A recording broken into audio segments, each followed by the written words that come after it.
Mr. Richards, can you hear me? I can, sir. Well, let me describe for all those who are watching what the position is. Mr. Waters, you're speaking from home, aren't you? I am. And are you on your own there? I'm accompanied by a dog who can sometimes be a little noisy, and my partner. But they're in another part of the house. Right. Well, let's hope the dog manages to control himself. I'm at home too, restricted in travelling by the weather in this part of the country. Ms. Richards, can you describe for us what the position is like in Fleetbank House?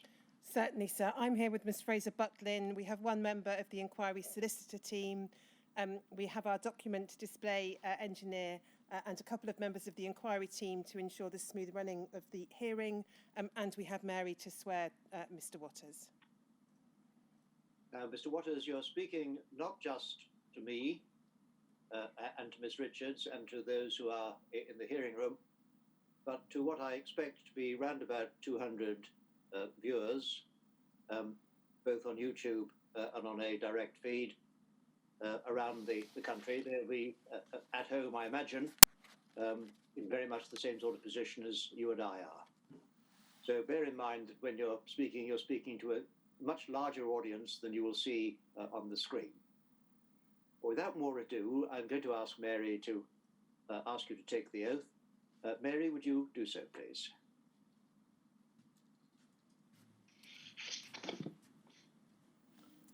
Please state your full name. David George Waters. Take the book in your raised hand and repeat after me. I swear by Almighty God. I swear by Almighty God. That the evidence I shall give. That the evidence I shall give. Shall be the truth. Shall be the truth. The whole truth. The whole truth. And nothing but the truth. And nothing but the truth.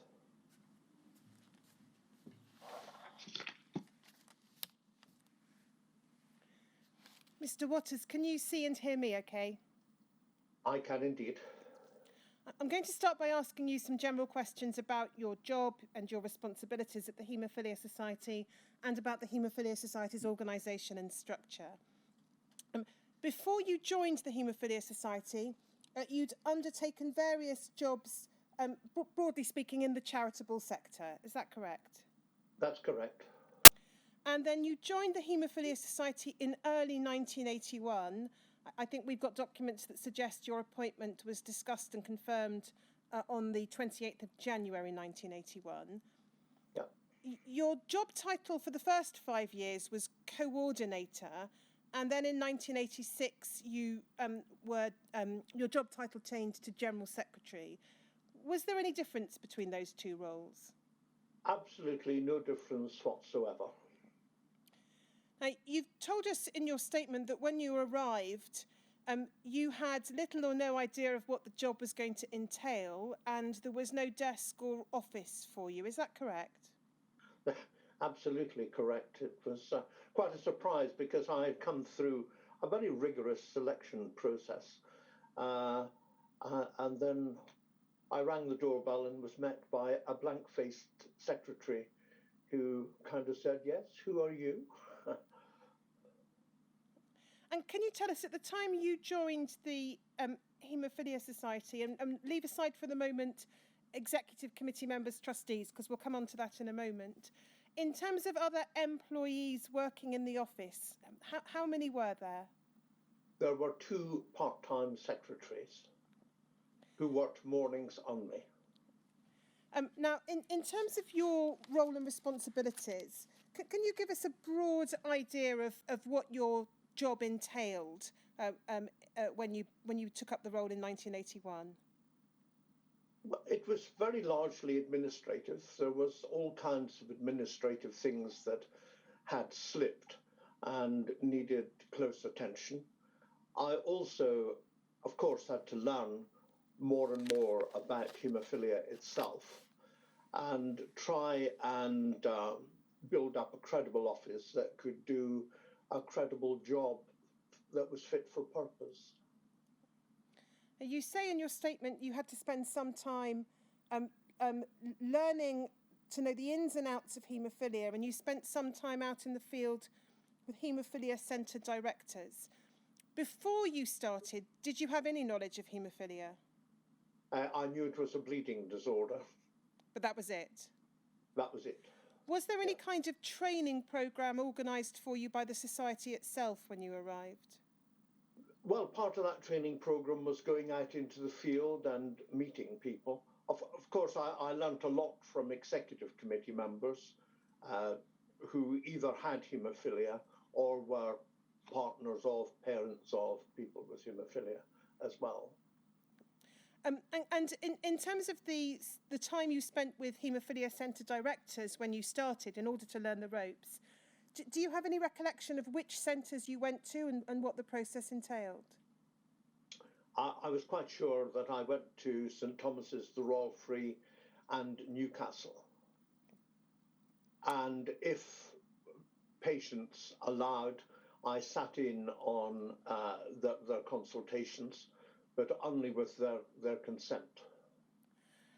And roughly how long would the time you spent at a haemophilia centre be as part of this training exercise? A day? Possibly 2 to 3 hours in an afternoon, possibly, yeah. You said there was a whole process of tax reclaims you had to sort out and other organisations you had to liaise with. What did that entail? Well, the tax claims hadn't been made for 7 years. In fact, they went back so far that the Inland Revenue had to pay interest on the payments. But there were all sorts of other organisations like the British Association of Social Workers and their special interest group and the Nurses Association and related bodies. And latterly, of course, liaising closely with HIV and AIDS organisations as well. One of the issues you flagged up in your witness statement that you had to deal with from a relatively early stage was providing assistance for people with haemophilia in terms of accessing welfare benefits. What did that entail? What was the problem there? Well, the claiming process isn't exactly simple or straightforward, so people needed help framing their applications. Eventually, we produced a document to help them do that, specifically for haemophilia. But claims hadn't been encouraged, and so we had to go about an encouragement process. Very few claims succeeded first time round because this was a kind of new area for the benefit system to cope with.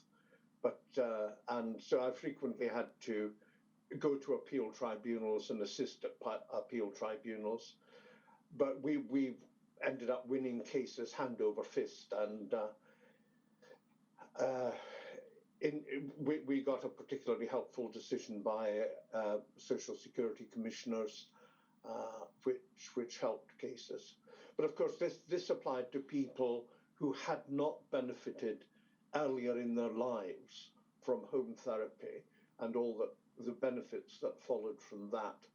And the younger generation, of course, having had the benefits of home therapy since birth almost, they had none of the damaged joints and risks that the older guys faced. And so that process kind of came to an end. Was it your impression in those early years of assisting people with their welfare benefit claims that the welfare benefit system had a poor understanding of the problems faced by people with bleeding disorders? Oh, absolutely. Absolutely. If we look at one document where there's a brief description of some parts of your roles and responsibilities, Shomik, it's HCDO 40-276_033, please.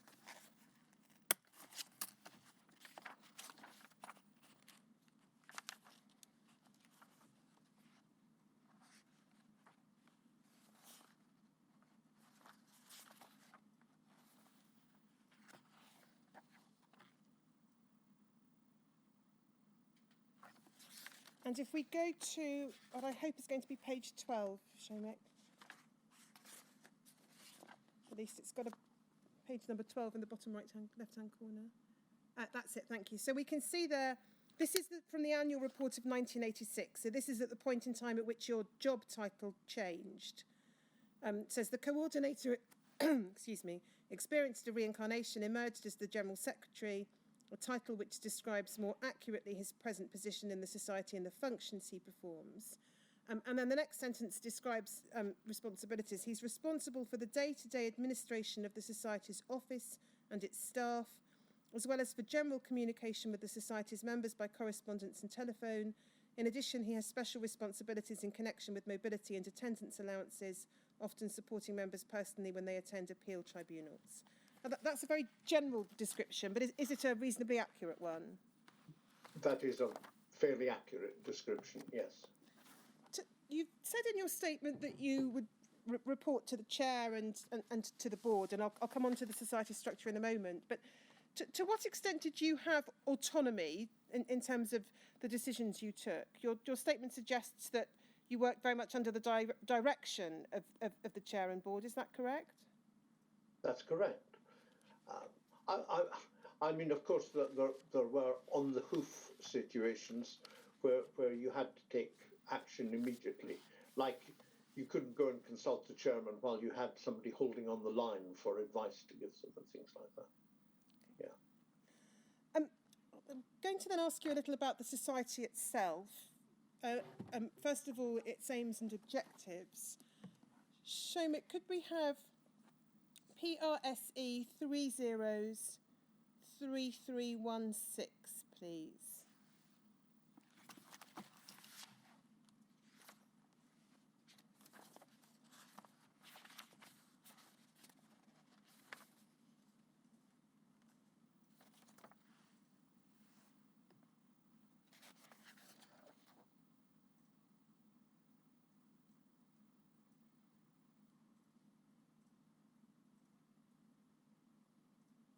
We can see this is a document, a publication called Group Seminar Proceedings from December 1981. Just so that we understand what this is, there was a group seminar held at this time on an annual basis, roughly, was there? Roughly, yes. And this is the subsequent publication of what took place at the seminar? Correct. And if we could go to page 12, please, Shomek.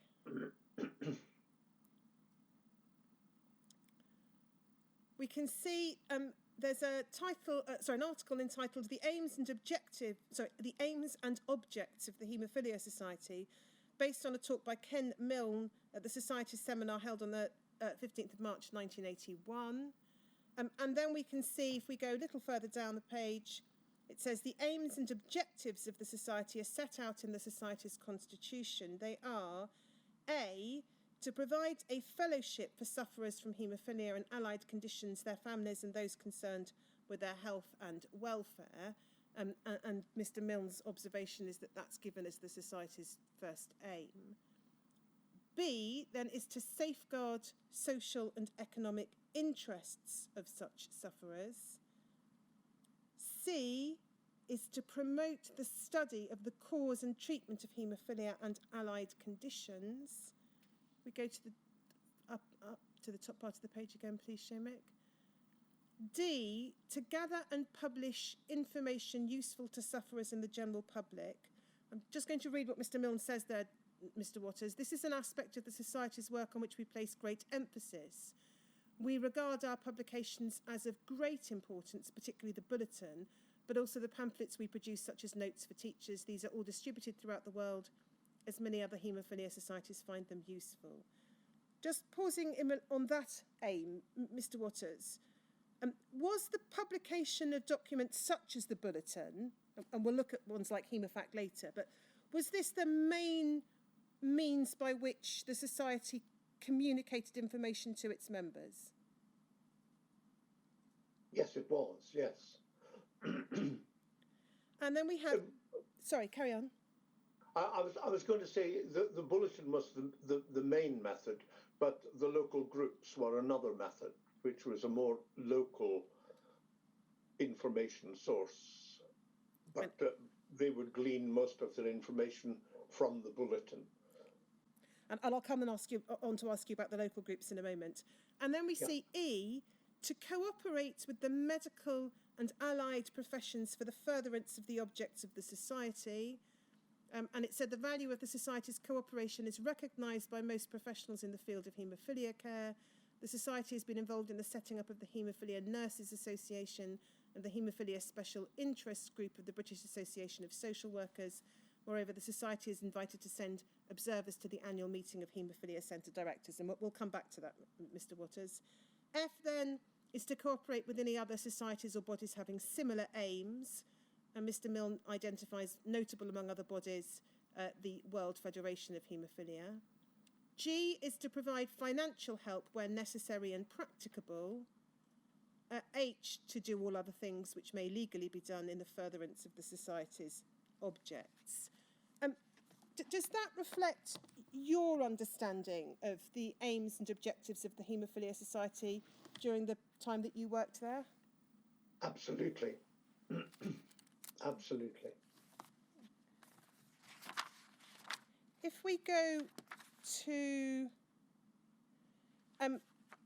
another document on the question of the Society's aims, HCDO 40276_033, please, Shomek.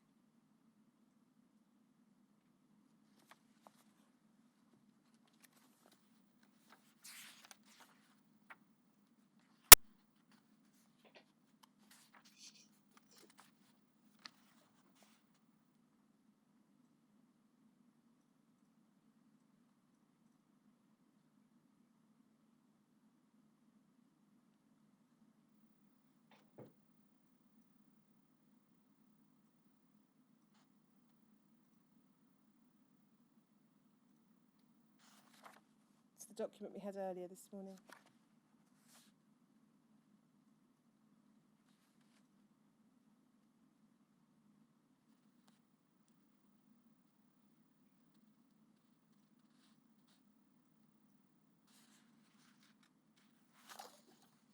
So this is again the 1986 annual report, and if we go to page 5, please.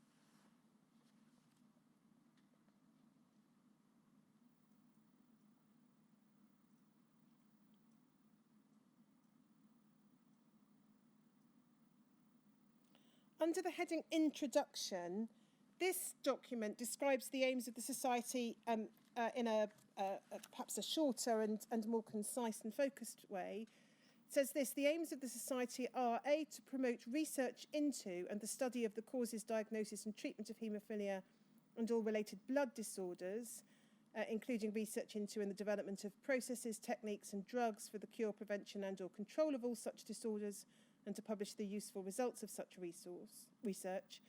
B, to provide or assist in the provision of medical, surgical and pharmaceutical care and treatment, together with advice and aid, both financial and in kind, for sufferers from haemophilia and all related disorders who are in need.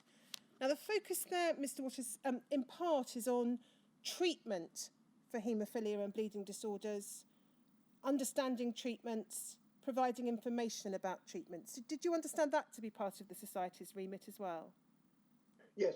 Could I just point out that those aims are the aims contained in the documents relating to incorporation, rather than those pertaining to charity law. And so they are slightly different and more broad brush, if you like. But yes, is the answer to your question. Thank you. Now, in terms of the structure of the Society in 1981 when you arrived, we can take the document down, thank you, Shomek. There was, as I understand it, a board of trustees, which was also known as the Executive Committee. Correct. So when we see executive committee meetings, which took place on approximately a monthly basis, those are the same as meetings of the Board of Trustees. Correct. You've told us, broadly speaking, the members of the trustees or the executive committee were people who had some form of personal association with haemophilia. Do you know anything about the process for selecting the board members? Selection was by nomination.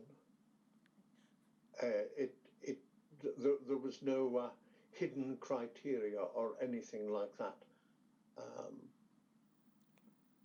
The one thing I would say was that the term of office was entirely open, and that there was no fixed period of service.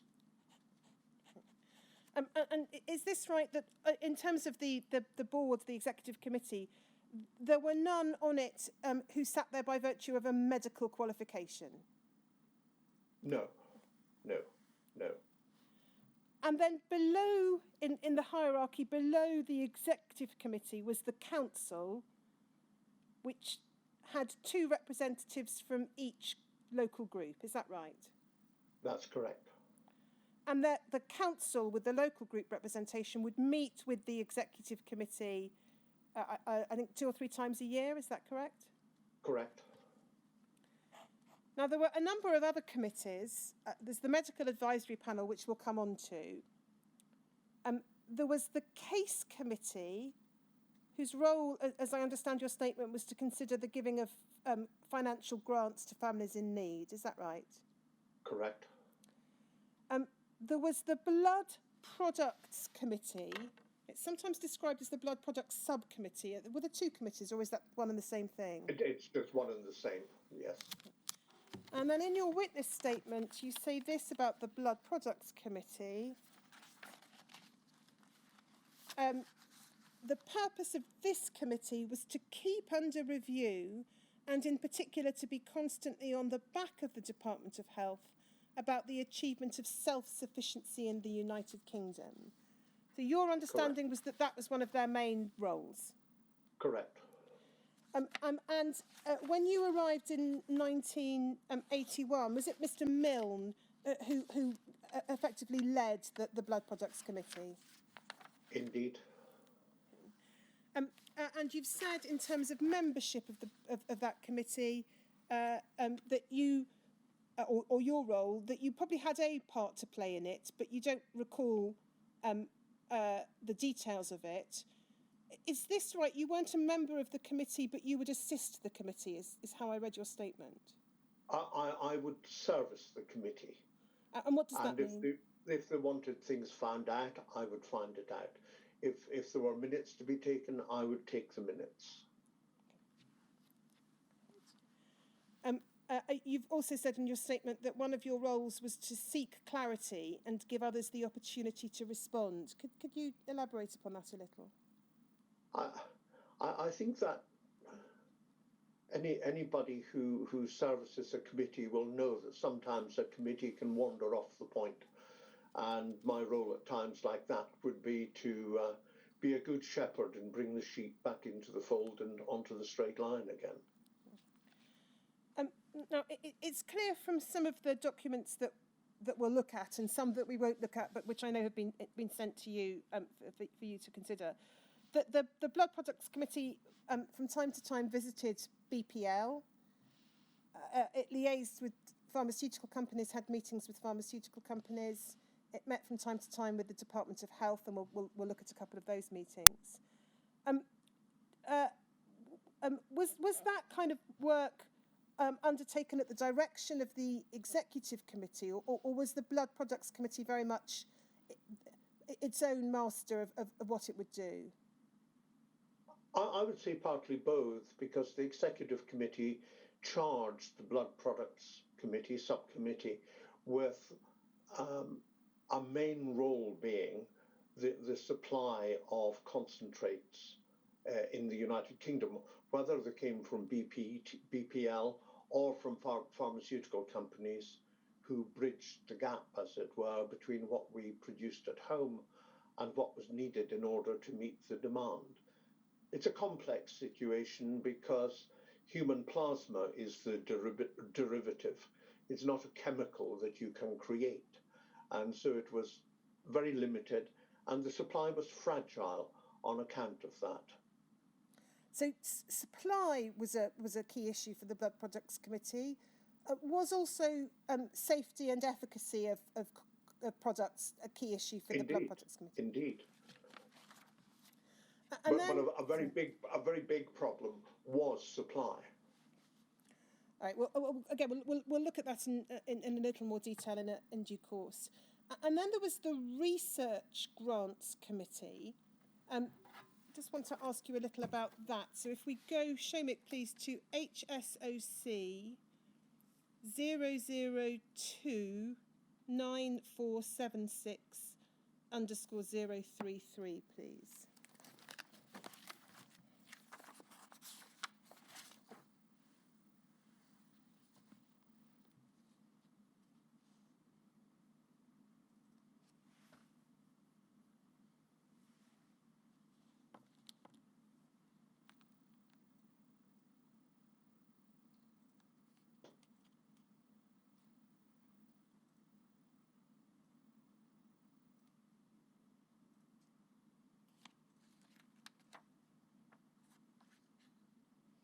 So these are, really by way of example, the minutes of a meeting of the Executive Committee on the 9th of February 1984.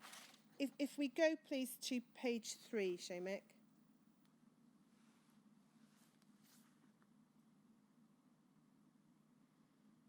And if we look at the top half of the page, we've got the heading there, Research Grants Committee.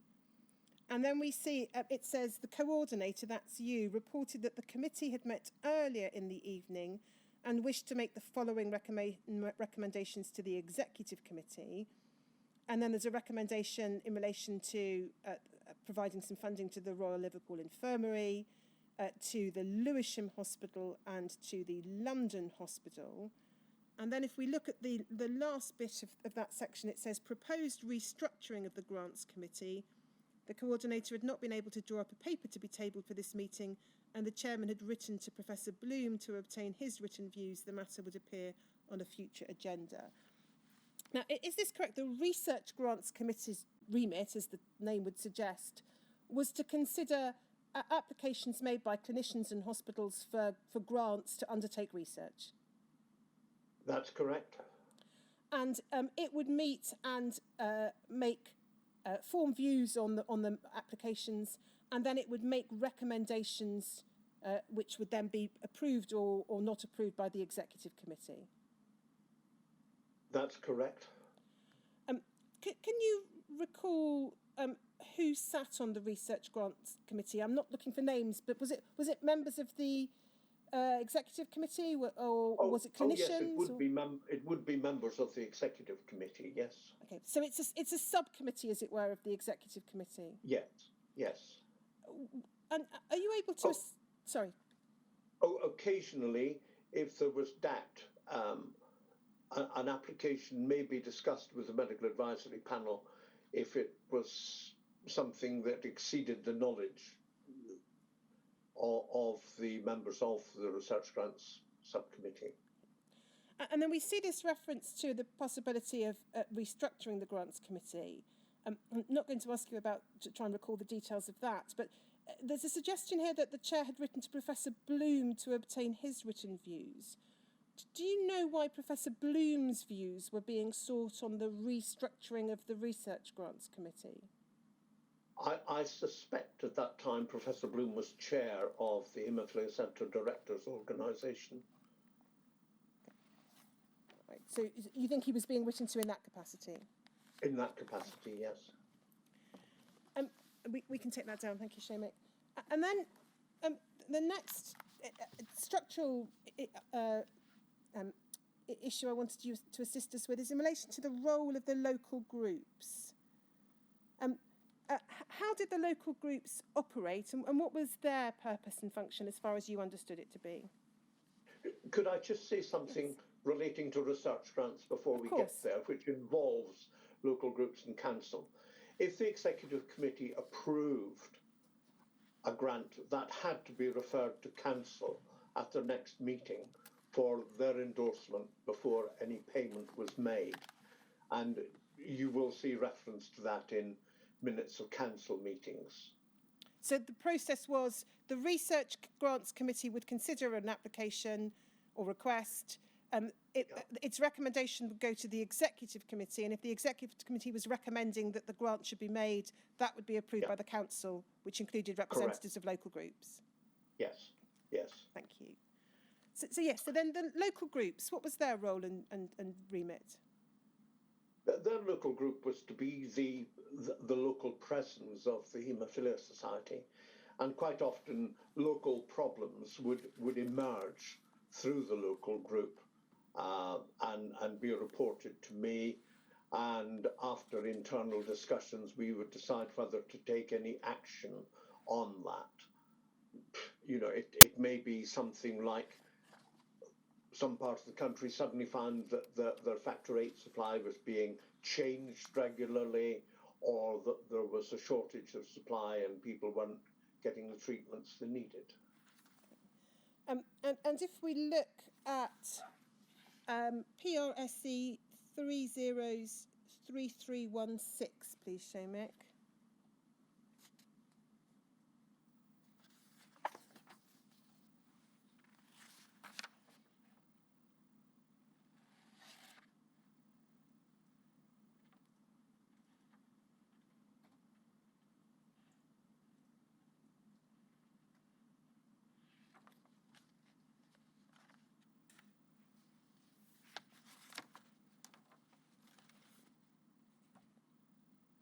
Again, this is the 1981 Group Seminar Proceedings publication. There's a detailed article on the role of local groups. I think I won't go to it, but if anyone is interested, from the perspective of the Northern Ireland group. If we just go to the last page of this, just to get a sense of the geographical remit of the groups. So the last page.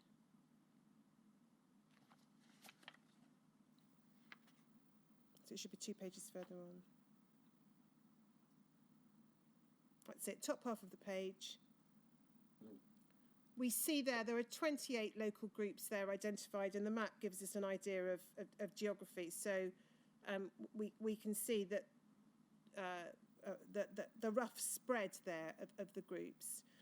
Was it part of the remit of the local group to establish a relationship with the Haemophilia Centre Director for their local haemophilia centres? They would almost certainly have that already, because of the local groups consisted of people with haemophilia, and so they would have a link, and that link on the whole, not always, but on the whole, would be welcomed by haemophilia centre directors. We've seen some examples of newsletters produced by some local groups for their members. As far as you can recall, was that something that was done by all local groups, or did it very much depend upon the individual local group? It depended very much on the capability of the local group and the skills of their members. Other than through, we can take that down, thank you, Seamus. Other than through the local group structure and the role of local group members on council, how else did the Haemophilia Society attempt to ensure that the voices and interests of all its members in all parts of the country were heard?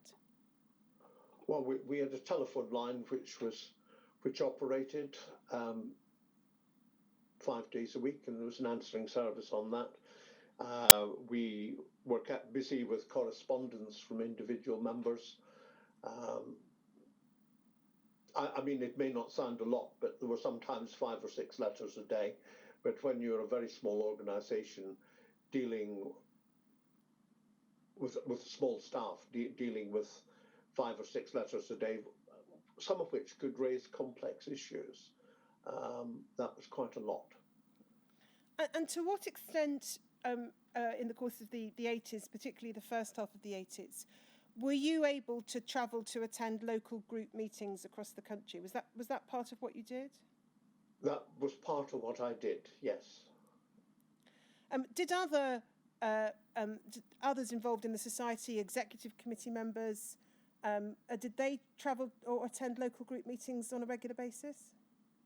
Well, most of the executive committee members had their own employments to attend to, and so they were not as free to do that during the week. But they would attend seminar proceedings, which were always at a weekend. Now, throughout the time that you were employed by the Haemophilia Society up to 1994, was the chair Reverend Tanner? He was, yeah. And then, do you recall whether the society had access to and was able to consider medical journals in order to try and keep up to date with developments? We received the medical journals, and they normally sat in two piles, the Lancet and the BMJ, but we very rarely had time to read them. If an article was drawn to our attention, or if I happened to spot it, it would be photocopied and circulated in weekly mailings to the trustees. I've seen a reference from a 1975 meeting. It's before your time, so I won't put it up on screen. But to Mr. Milne referring to reading medical journals and reading the Lancet. Do you know the extent to which the Blood Products Committee considered medical journals? I wouldn't know from this distance, but I know that a lot of the extra burden of work that was done by subcommittee members passed to the office on my appointment. And of course, it was very soon after my appointment that the HIV and AIDS tragedy descended on us. And then again, before we move to consider issues such as HIV and AIDS, funding of the society.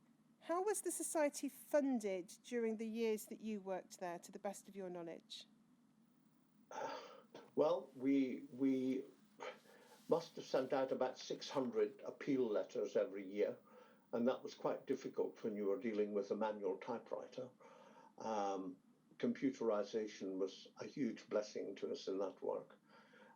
And in addition to that, the pharmaceutical companies supported our work. Okay. I'm going to come back to the topic of pharmaceutical companies later in the week. Then, in terms of the membership of the society... I should add that local groups did raise vast amounts of money, which came to the national organisation. Was that through local fundraising activities? Local fundraising activities. People worked incredibly hard, and I wouldn't want my evidence to pass without acknowledging that. Now, in terms of the members of the society, you've observed in your statement that it was only a minority of individuals in the UK who were living with haemophilia who were members of the society. Is that correct? It's always difficult to know because haemophilia is a family affair. And it was difficult to know how many people were represented by a single membership. Because if it was mum and dad and there were 3 boys with haemophilia, you were covering an awful lot more than, the membership statistic would show.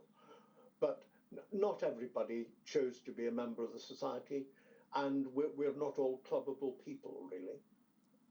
And you've recorded in your statement that it was reported in group seminar proceedings in February 1983, I won't go to the document, that there were 5,000 individuals with haemophilia in the UK, and there were 1,500 members of the society. That is possibly correct. From this distance, I couldn't say definitely. And in terms of membership of the society, is this right, that to be a member of the society, you did not have to be a person yourself suffering from a bleeding disorder? You could be a family member, for example, of someone suffering with a bleeding disorder. Indeed. Or someone interested, like a nurse or social worker, or, yeah. It was the sure way of getting all the communications. Yeah. And did you have any sense from your dealings with members or from your visits to local groups whether those with bleeding disorders who were members of the society whether they were predominantly those suffering from severe haemophilia rather than those who had a milder form. There was a spread, but it would tend towards those with the more severe disorders, yes. In the 1980s, can you recall what information the Society held about its members? It would obviously have a name and address, but did it have information about their condition or their treatment or their haemophilia centre or anything of that kind? Well, pre-computerization, all that would be held on paper, of course. And it was only with the advent of computers that it was possible to record and form basic statistics based on people's haemophilia status and things like that.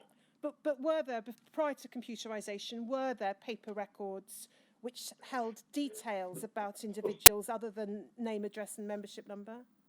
The membership application form would ask what type of haemophilia it was, A, B or C, and so on and so forth. Did the Society gather and hold information about the treatments that individuals were receiving for their haemophilia? No.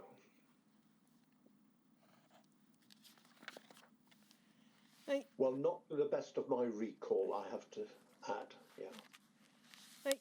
You've described at various points in your statement your impression of the Society when you joined it. You've described it as some 30 years behind in so many ways and as a very ancient automobile. Can you elaborate upon that? Can you help us understand why and on what basis you say it was decades behind in some respects? Well, I'd been working in homelessness organisations which had very slick management and function and definition, really, whereas the Haemophilia Society, to some extent, had become a kind of there were a lot of people who'd been around for a very long time, put it that way, and nothing much had changed.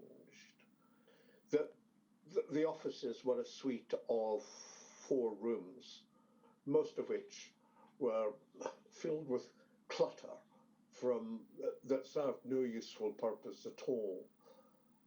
And I remember there was great resistance to moving anything. And I remember the first Easter that I was there, I had the most massive clear out, and a skip arrived on Friday and departed on before we got back to work on the Tuesday, with what was just rubbish, you know. And your statement suggests that there was a lack of outreach and a lack of grasp of big issues.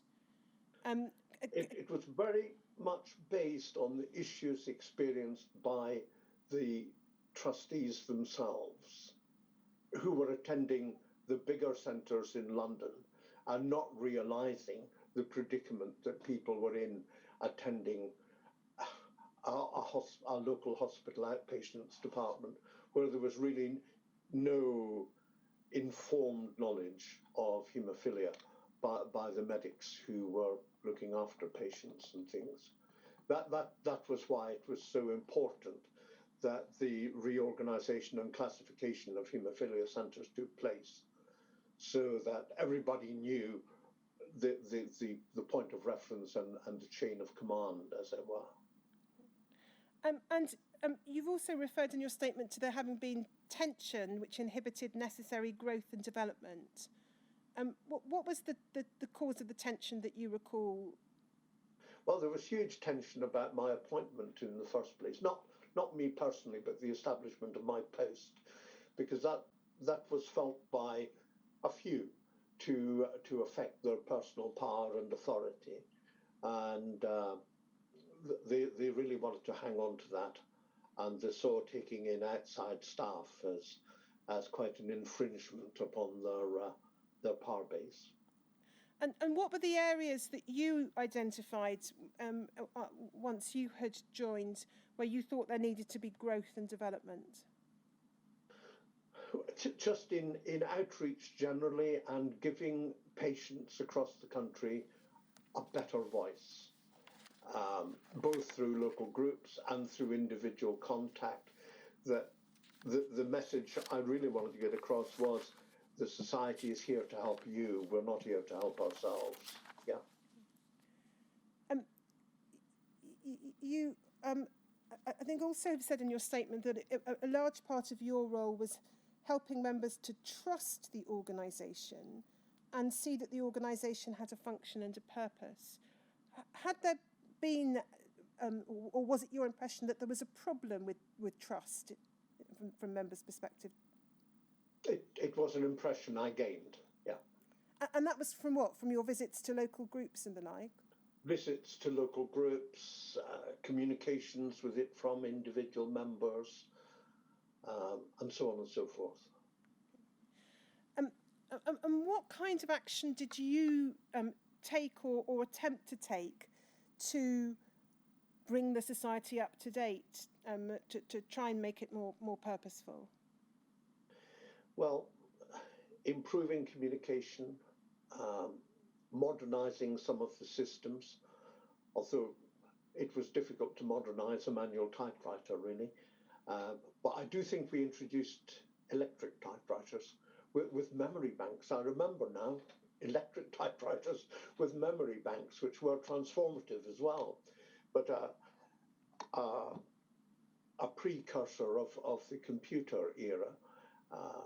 And just generally being more approachable and friendly in all the communication and contact with members. Were there any initiatives that you wanted to introduce where you met with resistance from the chair or the executive committee? Absolutely not, no. And I think you've told us that you reported to the chair directly, and yeah. You'd have regular meetings with him. Were they on a weekly basis? Almost on a weekly basis, yes.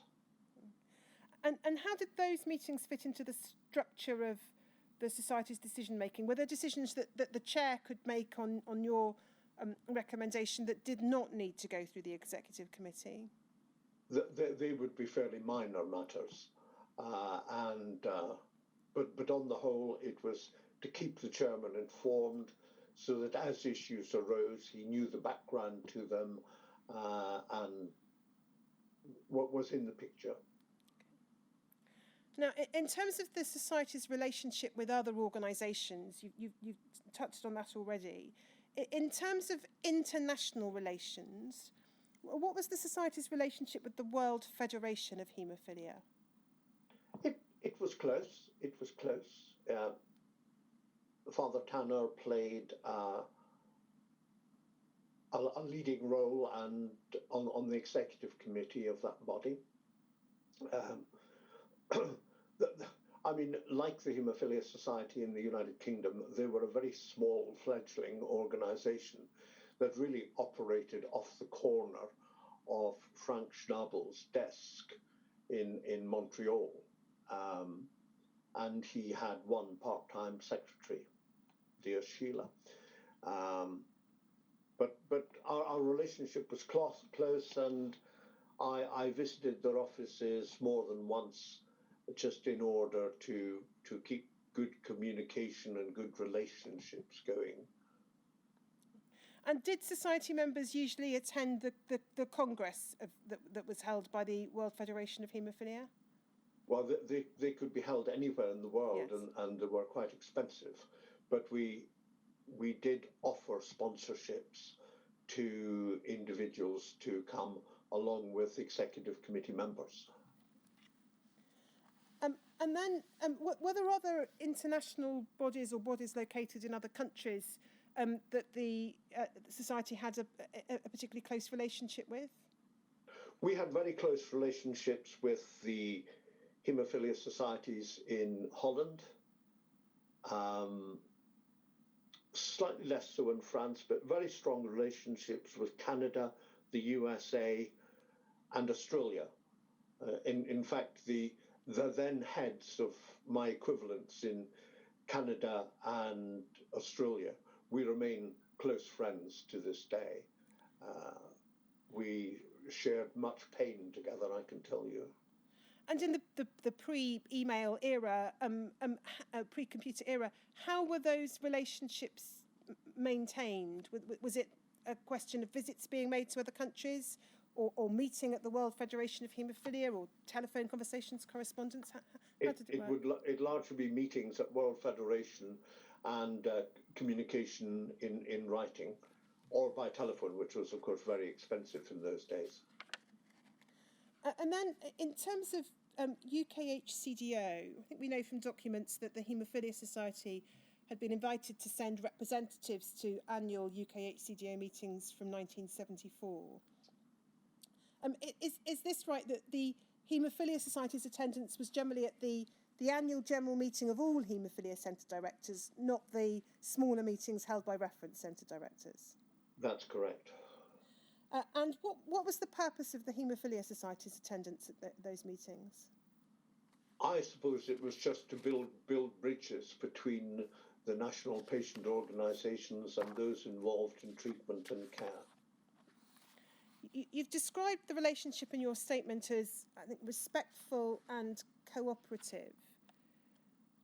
Do you think that the society or the individual representatives of the society who attended those meetings were generally deferential to the Haemophilia Centre Directors Organisation?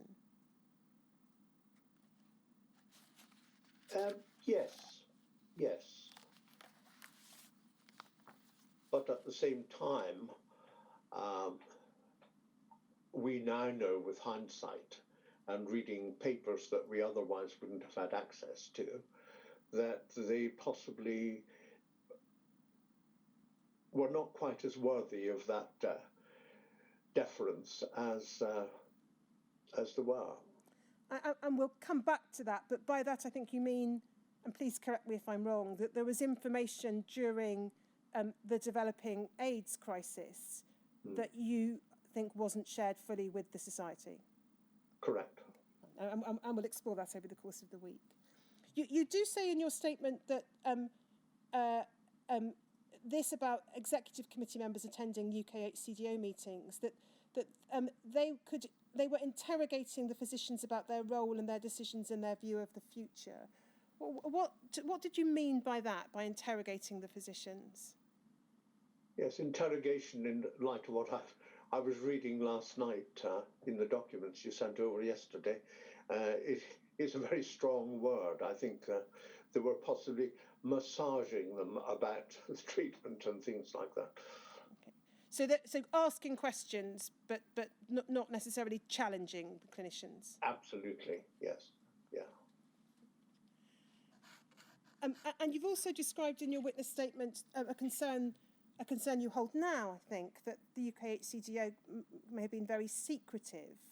By that, do you mean information not being fully shared with the society? Correct. Okay, as I say, we'll come back to that. And then, in terms of, again, with relationships with others, just wanted to ask you a little in general terms about the society's relationship with government. First of all, was the relationship that the society had essentially with the Department of Health and the DHSS rather than any other department? Yes, indeed. And we'll look at a couple of specific meetings, but do you have a recollection of how often meetings between the society and either civil servants or ministers within the department took place? Ministers fairly infrequently. Civil servants possibly once a month. Remember, Trinity Street was just round the corner from Alexander Fleming House. So there was a fairly close and regular arrangement or line of communication between executive committee members and the DHSS. Indeed, yeah. And to what extent were you involved in those? If meetings were taking place perhaps as often as once a month, did that usually involve you, or was that executive committee members only? That would involve me. Now, I think we've got some notes and minutes of meetings with ministers, which, as you've said, were less frequent. were the meetings that took place with civil servants minuted? No. They would have formed the basis of possibly a verbal report. There was never anything of all that greater consequence emerged from those meetings. And in a sense, it was amusing to go along and see how well they were defending their position on that particular month. And in the early years that you were there, 1981, 1982, what was the main topic that would be discussed at those meetings with civil servants? You mean before the advent of HIV and Yes. AIDS? Yeah. Yes. It would be supply. So the And BPL. and self-sufficiency, So, yeah. And then once we had the advent of AIDS, and obviously we'll explore this in more detail, but let's just say from 1983 onwards, did meetings with the DHSS with civil servants continue to take place on a fairly regular basis? Yeah. And did AIDS become the primary topic at that time? Oh yes, very much so, and indeed the financial plight it was introducing to people who couldn't work, so families whose father had died, and they faced great hardship, and the compensation certainly took over as a mainstream subject. But no doubt we'll explore that later in the week. We will. And then if we look at one further document, HSOC 001 0385. Please, Shomik.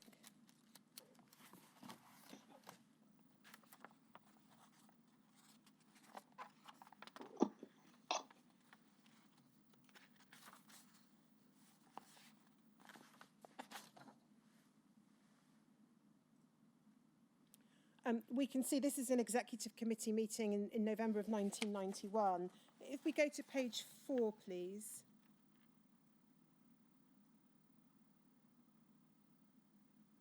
Top half of the page, under the heading Policy Committee, you'll see there in the second paragraph, Mr. Waters, a reference to a meeting with Mr. Waldegrave, Secretary of State for Health.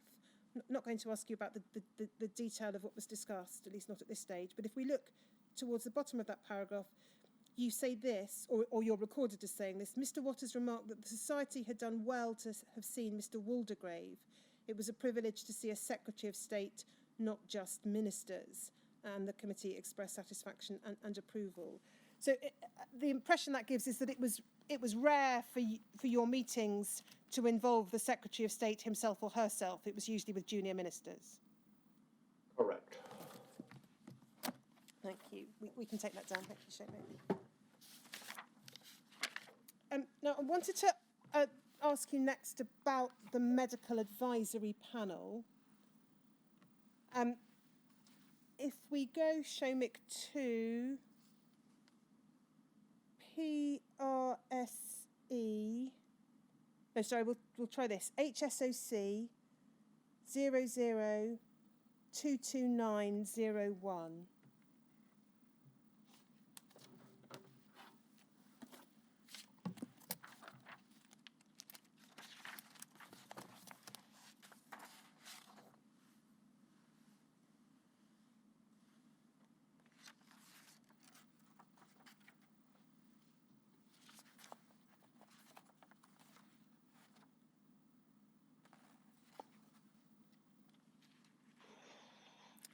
So this is a bulletin from 1982.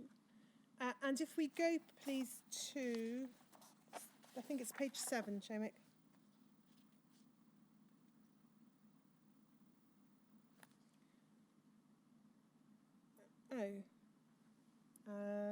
No, sorry, previous page.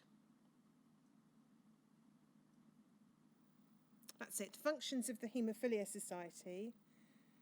We'll just pick up, if we go back towards the top of the page, please.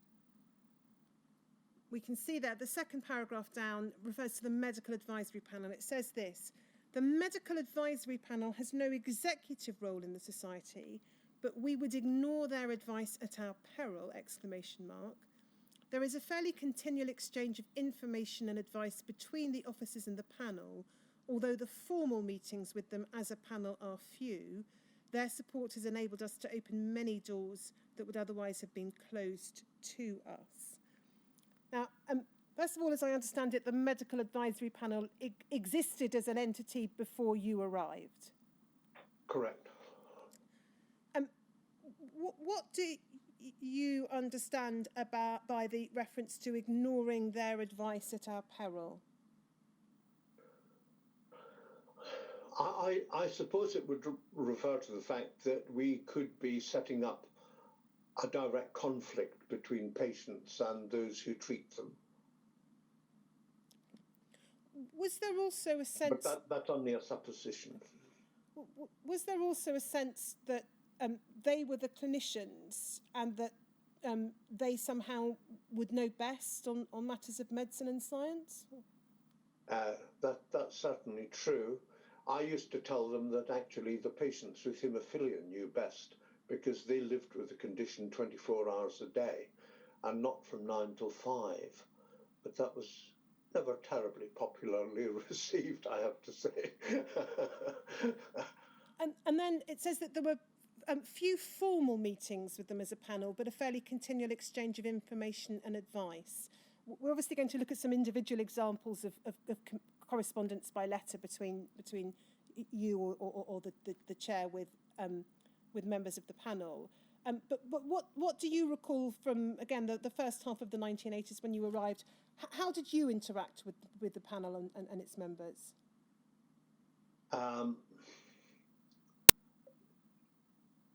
I've really got no recollection of that at all, but I think that the relationship between the society and the Haemophilia Centre Directors Organisation as a whole became more formalised as the years passed.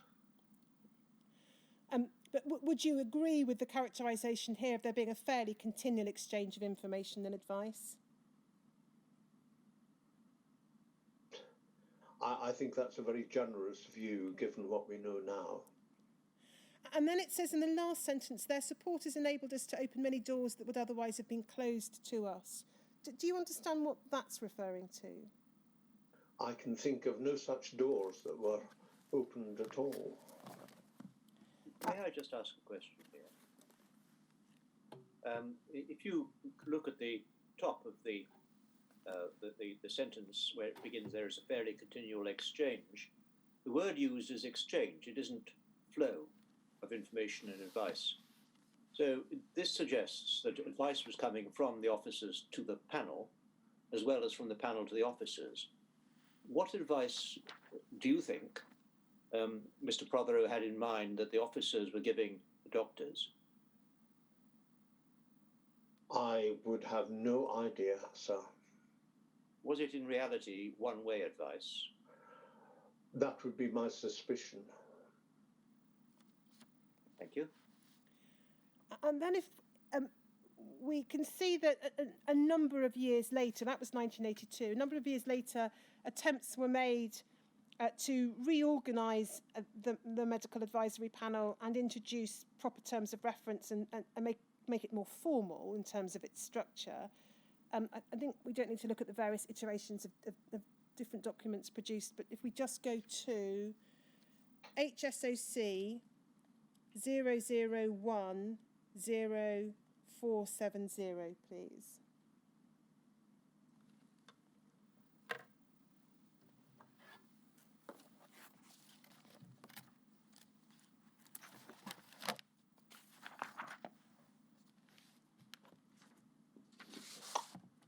So this is a document authored by you in November of 1991, and we can see it's headed Medical Advisory Panel Final Amended.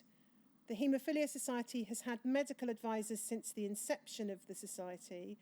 The size of the panel has varied throughout the years and has consisted, to some extent at least, of favoured reference centre directors, plus more recently other centre directors. Now, just pausing there, you used the adjective favoured and put it in speech marks there. What did you mean by that?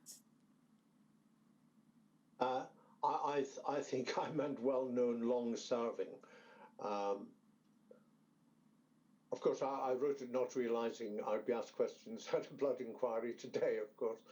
But I mean, the sense it gives is that there were those who had a particularly close relationship with the society and they tended to serve on the panel, and the panel's membership was therefore perhaps not as wide as it might otherwise have been. Is that fair? That's fair. That's fair. And then you again, it was rather like the Haemophilia Society when I came. It was a very inbred organisation with a group of people who had been around for a very long time together. And the list of 8 people listed below kind of summarises the situation of the medical advisory panel. You go on to say in this document the panel didn't meet until 1988, but I understand from your statement that you don't now think that's correct. That's not true. That's not true. And then you say there's never been terms of reference for the panel, and this, along with the future direction of the panel, is currently under consideration. You set out the current membership, and we'll look in a few minutes at the membership in the early 80s. But then you say this: the problems with the present position were identified as the size of the panel, the lack I think that probably means the lack of terms of reference, the inability of the panel members to adjust to an advisory role, the inability of the society to capitalise on the valuable resource available to it, etc. Now, size of the panel, did you think it was too large or too small? Too large. What about, and lack of terms of reference I think probably speaks for itself, but what did you mean by the inability of panel members to adjust to an advisory role? I think they were always defending the position of the HCDO rather than advising. There being a difference. And then the last phrase, the inability of the society to capitalise on the valuable resource. I mean, does that reflect you thought the society would gain more from a reorganised panel? Yeah. The society was more interested in maintaining a friendly relationship with those powerful clinicians, possibly. And then if we go over the page, we can see the proposed terms of reference that you had drawn up in 1991. The panel established to advise the Executive Committee on matters affecting treatment and care, etc. And then this: members of the Medical Advisory Panel are expected to give the Executive Committee of the Society their best personal and unbiased opinion, as distinct from reporting the policy of the Haemophilia Centre Directors Organisation or any other body with which members of the MAP are singularly or collectively associated. Now, please, again, correct me if I'm wrong, but the inclusion of that by you in these draft terms of reference might be thought to suggest that that hadn't been what members of the panel had always done. Is that fair? That's more than fair, yeah. So you were concerned that you weren't getting the best personal and unbiased opinion. Is that right? Indeed. Indeed. And then you go on it. I won't go through all of it, but point 4 is there be a combined meeting with the medical advisory panel twice a year, so a more formal structure. Individual members might be asked for specific advice on other occasions. Individual members will be expected to keep the society informed of developments in their specific areas of interest. And then we can see at 8, the terms of appointment of each panel member will be for 1 year only, and appointments will be made at the AGM of the society. Is this right? A number of panel members had been on the panel for many years. Indeed, yeah. We can take that document down. Thank you, Seamus. Do you know how, when you arrived and in the early part of the 80s, who had chosen members of the panel? Do you know? How had they been appointed? I honestly do not know, but I suspect seniority had something to do with it. And do you know? Seniority and the numbers of patients they had in their centres. Yeah. And would that lead to a as it were, a bias in favour of reference centre directors, who would be the Indeed. most senior, largest centres? Indeed. This was the constant problem, that the only source of information, both from members of the executive committee and from medical advisory panel members, related to reference centres and not to the small centre in Plymouth, say. And do you know whether medical advisory panel members, either before their appointment or at any time afterwards, were questioned about whether they had any conflicts of interest?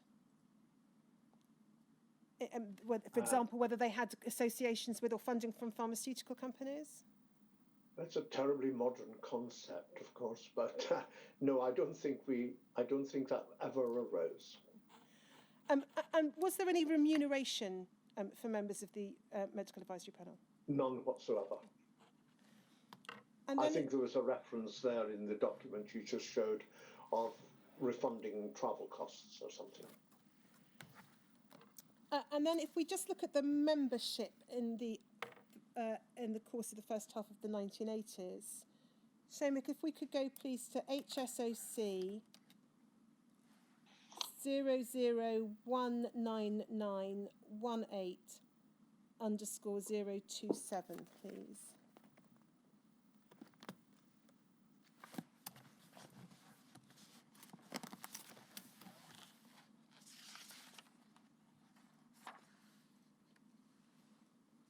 So this is an executive committee meeting from April of 1980, so it's obviously the year before you arrive. If we go to the second page,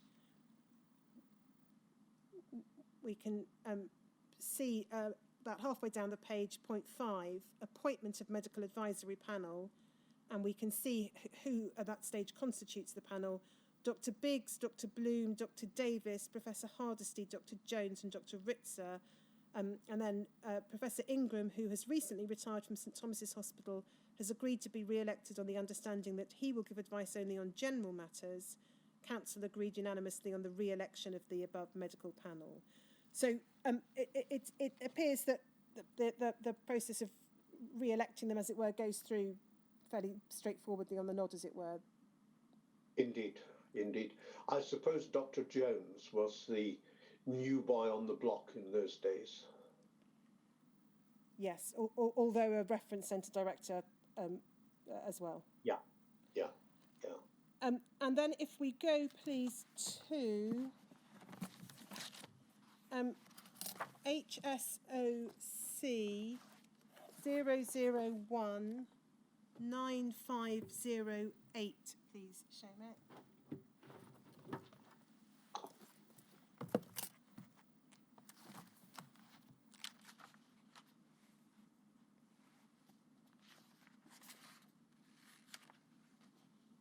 This is the 1981 annual report. Mr. Waters, this, as I understand it, was a document that would be drawn up at the end of the year or the beginning of the next year. Is that right? Correct. And if we just look at the second page, we can see bottom of the page, the membership of the medical advisory panel. So this is by the end of 1981. We've had some slight changes of membership. We've got Professor Bloom, Dr. Colvin, Dr. Forbes, Professor Hardesty, Dr. Jones, Dr. Main, Dr. Ritzer and Dr. Tuddenham. And then if we look at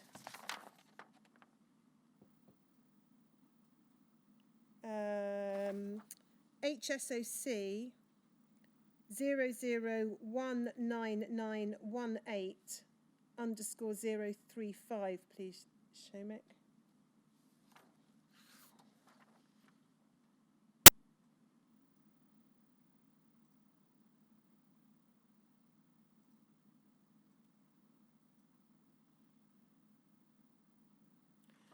This is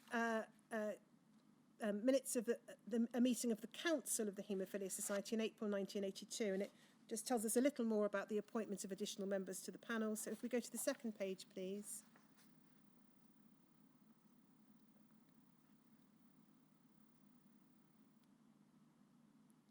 And if we look at the second half of the page,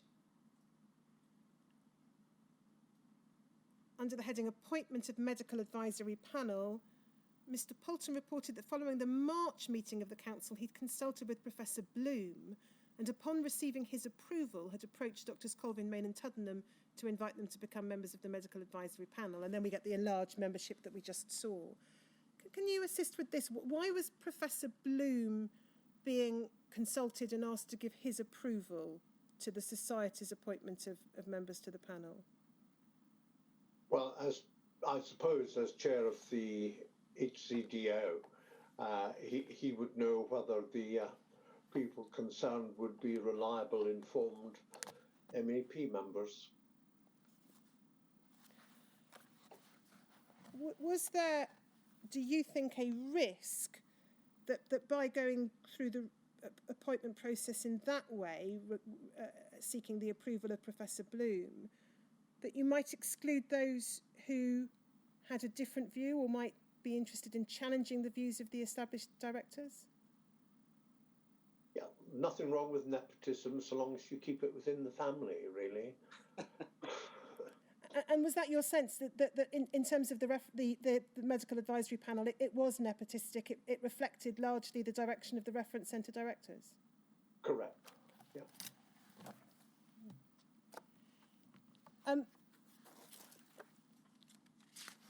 So I note the time, 11:15. Is this a convenient point at which to break? Yes, it is. But just a couple of questions of my own, if I may. Following on from that last question and answer, you told us earlier that the Executive Committee or the Board of Trustees were largely, entirely, I think, people who, if they had haemophilia, were treated in the big centres such as London. So presumably the selection of those to nominate for the MAP may have reflected their own relationships. Indeed, sir, yes. And you told me earlier that they were, if a new trustee was wanted, there was a process of nomination. Who did the nominating? The membership. The membership. Nomination forms were sent to the entire membership. They had to get the consent of the person they were proposing, and a proposer and a seconder. And they just went on the slate. And who were the proposer and seconder? Were they traditionally or usually members of the executive itself? Not necessarily. It could be a local group proposing someone, and they'd be from the local group committee, possibly. Yeah. Yeah. Yes, that's all that I asked. Well, we'll take a break. I just felt that was a reasonably open process, actually. Yes, well, I see that. Yeah. We'll take a break now until 11:45. Would that be long enough for you to have a cup of coffee and a break? That'd be wonderful. Thank you. Well, let's do that. 11:45. And Sir, Mr. Waters being in the middle of giving his evidence still will require the usual advice. Yes, I'd better tell you, as I tell all witnesses, you probably heard me do this when you've been watching some of our earlier proceedings. You're giving evidence, you're on oath, that you must not talk to anyone, whoever they are, about the evidence you have given or the evidence you think you might yet be asked to give. Yeah. Anything else, of course, you can chat about. So it doesn't stop you talking to those in the house. I will go talk to my dog. And I shall see you at 11:45. Thank you. Thank you very much.